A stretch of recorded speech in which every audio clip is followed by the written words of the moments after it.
You know, this cube is small enough for a magic trick. Ta-da! Okay, maybe that was obvious. This is the CubeLab 1cm Rubik's Cube. It is being advertised as the smallest cube, but that is not actually true. The world record for the smallest Rubik's Cube ever made is actually about half of this size. But I think this is technically the smallest cube if you're talking about the smallest one you can buy. Let's open this up. Uh-oh. Come on, little fella, you're freed from your cage. Oh, that is small. Okay, let's try some turns. I may not do algorithms because I can only do like one turn at a time. Ooh, this feels weird. It feels sort of tight, like high friction. I can't tell if that's the cube itself or if it's the way I'm applying the force to it. I can't turn accurately. It's because it's not magnetic. This is a 56mm cube, which is the standard size. This is 54mm. This is a small 30mm cube. And then there's this. For how small this is, I'm really impressed by how accurate the stickers are put on. If you've seen the world record cube, that one was handcrafted, so the stickers obviously were very difficult to put on. But this would look pretty much like a normal Rubik's Cube if I edited my hand out of this shot. Let's try to do one J-perm on this. Finger tricks? That's... So far, I've tried 2 finger turns and they have both failed. Wow. Okay, this is what it feels like to try and turn the top layer. Your thumb can get in the way, the back finger can get in the way, and this finger may not be pushing on only one layer. So there's a lot of reasons why a turn might not be working. Oh, and also, the cube needs to be pretty well aligned for any of this to work at all. I guess finger turns are just kind of out of the question. They're possible, I'm just very bad at them. Oh my, this is very frustrating. There we go, that's J-perm. All right, let's quickly check out corner cutting. So I can't even hold it. That's not gonna work. This much might work. Barely. And reverse corner cutting. Looks like there is no reverse corner cutting at all. Trash. Whoops.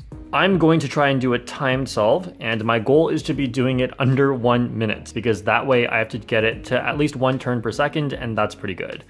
Where to go? I can't get the cube to... Okay, now it'll actually focus. I have a pretty easy scramble, so I better not blow this.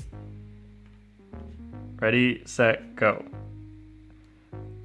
Picking up the cube was actually kind of took longer than I thought. Oh no, I can't see anything. That wasn't the most move efficient. I don't even know if you guys can see what I'm doing. My hands are covering everything, and it is very small at the same time. But, you know, out here trying my best to save moves, it's not going great. I don't know if I'm on pace for sub 1 minute here. Oh, got a nice last pair. Wrist turns. I didn't cube early enough in like the years of cubing for wrist turns to ever be my dominant method of turning. So this is this is quite a challenge. Okay, no, end perm. I can't remember the short one. It's gonna be over a minute. And I can't do like any of the complicated ones without finger tricks. This sucks. Okay, at least an end perm includes a J perm. Wait, yeah, includes a J perm right here. I thought I just did it wrong for a moment.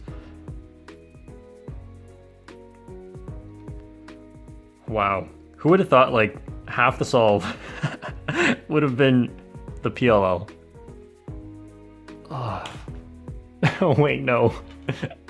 +2. So clearly 1 centimeter is not the right size for my hands, but would this be the right size for anybody's hands? See, the reason we have 56 and 54mm cubes is because depending on your hand size, one of them may be more comfortable for you than the other one.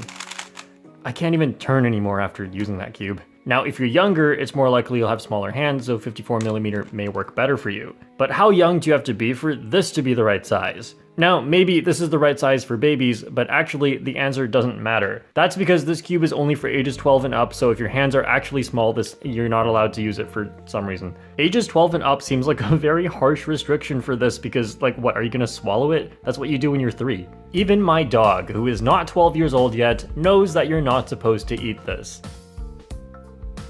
Go, you can eat this. You can eat this, go. It's food, do you wanna eat it? Do you wanna eat it? It's food, come on. But then I realized he isn't even smart enough to solve it. I will check back with him when he turns 12. Speedcube Shop also sent me 2 more of these cubes. You know, same deal, but one's pink and one's blue. This is perfect. Now that I have 3, I can do what that kid did in that video that all of my relatives have been sending me for years because I'm the cubing guy in my family apparently, and everyone thinks that I probably haven't seen this yet and it would blow me away. Fine, I'll admit it. It's pretty cool. Now that I have 3 cubes the right size for me, I can do the same thing. Okay, I'll stick to regular speed solving. That's what I know best. Let's see if you can turn this one-handed.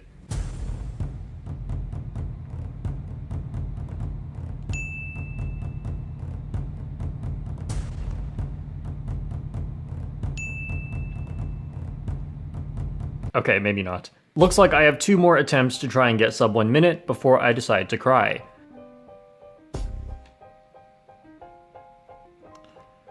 Ugh, bad start already. Who would have guessed? This is impossible to turn.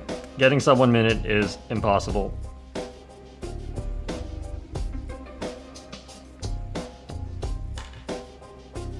Nope, not even close. I just need to do 1 turn per second. Alright, final attempt.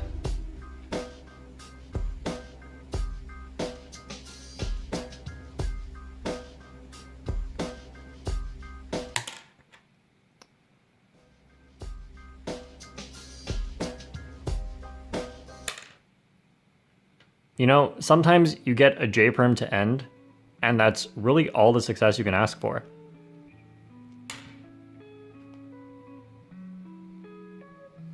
My fingers are wet. They literally put lube in this cube.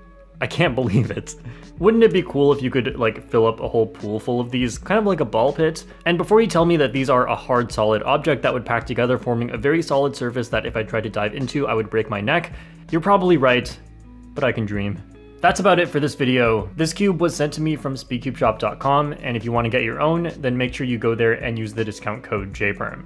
Thanks for watching, and I'll see you all next time.